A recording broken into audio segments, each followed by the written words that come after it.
All right, let's dive right into this explainer.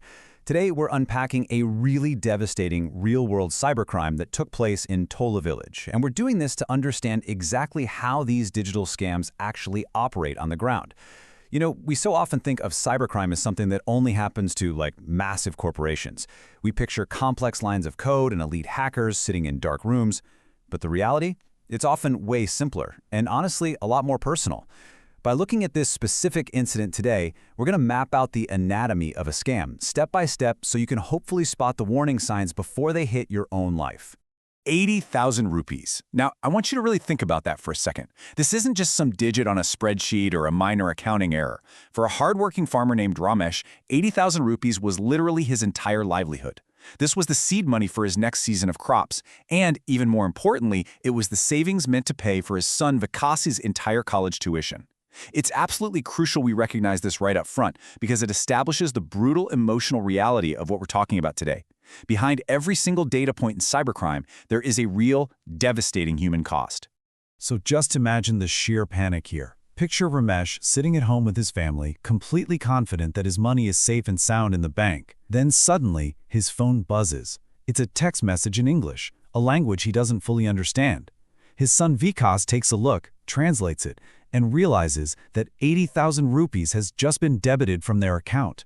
In an instant, the whole family is plunged into absolute despair. I mean, they hadn't authorized any transfer. The money just vanished. Which brings us to phase one, the devastating phone call. How does an invisible, digital theft actually begin in the real world? Well, it starts with trust, and the scammer built that trust almost instantly. He didn't sound like a criminal. He sounded like a completely normal, helpful government official calling from the district agriculture department. And here's the kicker. What made this call so incredibly convincing was that the caller specifically mentioned the Pradhan Mantri Jan Dhan Yojana. That was the exact government scheme Ramesh had literally just applied for. The caller just calmly explained, hey, I just need to do a really quick, small verification to make sure your bank account is successfully linked. And the weapon they used, it wasn't some advanced malware or sophisticated hack. It was just a simple 4-digit one-time password. The caller told Ramesh that a verification number was going to pop up on his phone, and all Ramesh had to do was read it back to finish the application. Trusting this official and obviously eager to get his scheme benefits, Ramesh read the numbers out loud.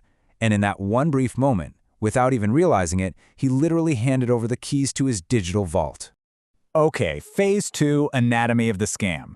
Let's take a quick step back and analyze the exact mechanics of what just went down. What we're looking at here is a textbook phishing scam. The attacker simply masqueraded as a reputable institution, the agriculture department in this case.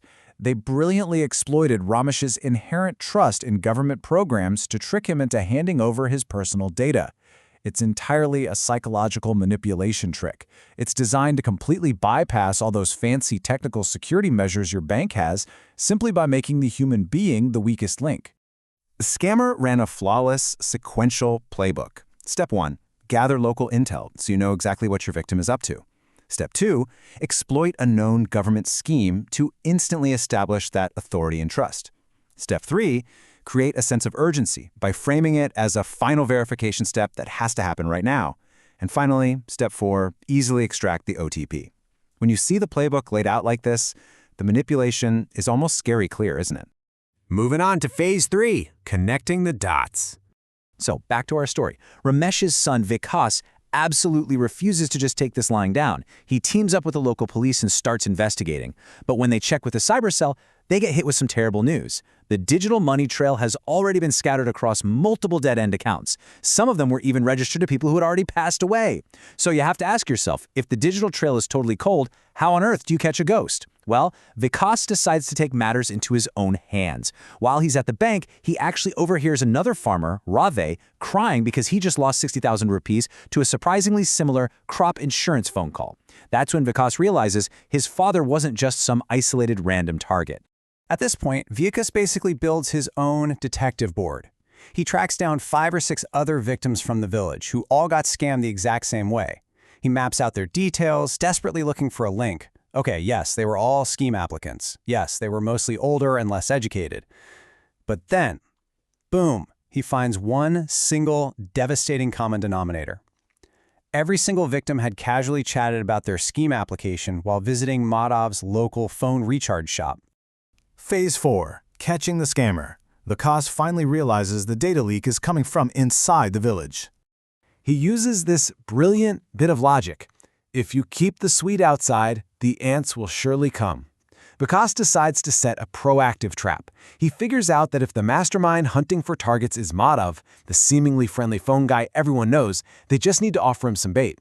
So, working alongside an undercover police inspector, Vikas sends a fellow farmer named Gudu into Madhav's shop with a very specific, entirely fabricated script. And the sting operation goes down in a rapid-fire sequence. Gudu walks into the shop and loudly starts sharing fake details about a supposed government payout he's getting. Within minutes, Madhav abruptly shuts his shop down and sneaks away. Right on cue, Madhav's accomplice calls Gudu to try and extract an OTP. But the police are already tailing Madhav. They raid a tiny hideout and bust Madhav red-handed. Literally, he was actively feeding Gudu's fake details to his accomplice on the phone when they kicked the door in. The culprits were arrested, eventually handed a 7-year prison sentence, and, thankfully, the stolen money was fully returned to the farmers' accounts. Finally, Phase 5. How to protect yourself. What can we actually learn from all this? You absolutely must recognize the stark difference between a scammer's high-pressure urgency and the calm, empowered response every digital banking user needs to adopt. Scammers will always push you to act immediately. They'll threaten that you're going to lose out on money or face legal trouble if you don't do what they say right this second. Your safe response is incredibly simple. Break the spell. Just hang up the phone. Then, verify the information yourself by calling your bank or visiting the institution directly. So, let's lock in your cardinal rules for digital safety. First, never share your OTPs or PINs with anyone. Period, under any circumstances. Second, remember that real banks and real government officials will absolutely never ask for your OTP over a phone call. If you suspect fraud, report it to the local police or cyber cell immediately because time is totally of the essence. And lastly, and this might be the most important one, take the time to proactively educate the elderly and less tech-savvy family members in your community, just like Vikas ended up doing for his village. I want to leave you with this one thought. Your bank will never ask for your OTP. So, who else is asking for yours? The next time your phone rings from an unknown number, I want you to remember Ramesh and Madhav. Be vigilant, trust your gut, and keep your guard up tight. Thanks for joining me on this explainer.